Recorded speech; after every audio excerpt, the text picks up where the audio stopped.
Hi అందరికీ అందరూ ఎలా ఉన్నారు? బాగున్నారా? నేను కూడా బాగున్నానండి. చాలా రోజులైంది కదా నేను మీతో మాట్లాడక. నేనైతే లేను ఫ్రెండ్స్, ఊరు లేను. అందుకే నేను మీతో మాట్లాడలేకపోయాను. వీడియోస్ కూడా రోజు రావట్లేదు కదా. ఇప్పటి నుంచి అయితే రోజు వస్తాయండి. ఈరోజు అయితే నాకు కొంచెం వెరైటీ ఎగ్ ఫ్రై తినాలనిపించింది అనమాట. నా స్టైల్లో ఎలా చేసుకొని తింటానో మీకు చూపిస్తానండి.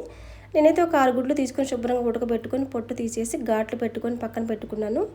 తర్వాత వేరొక ప్యాన్లో కొంచెం ఆయిల్ వేసుకుని హీట్ ఎక్కిన తర్వాత అల్లం వెల్లుల్లి పేస్ట్ వేసుకొని ఫ్రై అయిన తర్వాత అందులోనే కొంచెం ఉప్పు, కారం, పసుపు, ధనియాల పొడి, గరం మసాలా వేసుకొని ఫ్రై చేసుకోవాలండి. తర్వాత మనం ఘాట్లు పెట్టుకుని ఎగ్స్ కూడా అందులో వేసుకొని మంచిగా ఫ్రై చేసుకోవాలి, కలుపుకుంటూ మాడిపోకుండా. ఇలా చేసుకొని తింటే ఎగ్ ఫ్రై చాలా బాగుంటుందండి. నీసు వాసన కూడా రాకుండా ఉంటుంది. నాకు ఎప్పుడైనా తినాలనిపిస్తే మాత్రం నేను ఇలాగే చేసుకొని తింటాను. కొంచెం ఫ్రై అయిన తర్వాత కొద్దిగా కరివేపాకు వేసుకుంటే స్మెల్ బాగుంటుంది. ఈ విధంగా ఫ్రై చేసుకొని తర్వాత ఒక ప్లేట్లో తీసుకొని దానిపైన కొంచెం పెప్పర్ పౌడర్, కొద్దిగా కొత్తిమీర చల్లుకొని తింటే ఉంటుంది కదా, చాలా బాగుంటుందండి. ట్రై చేయండి మీరు కూడా ఇలాగా. నచ్చితే లైక్ అండ్ సబ్స్క్రైబ్.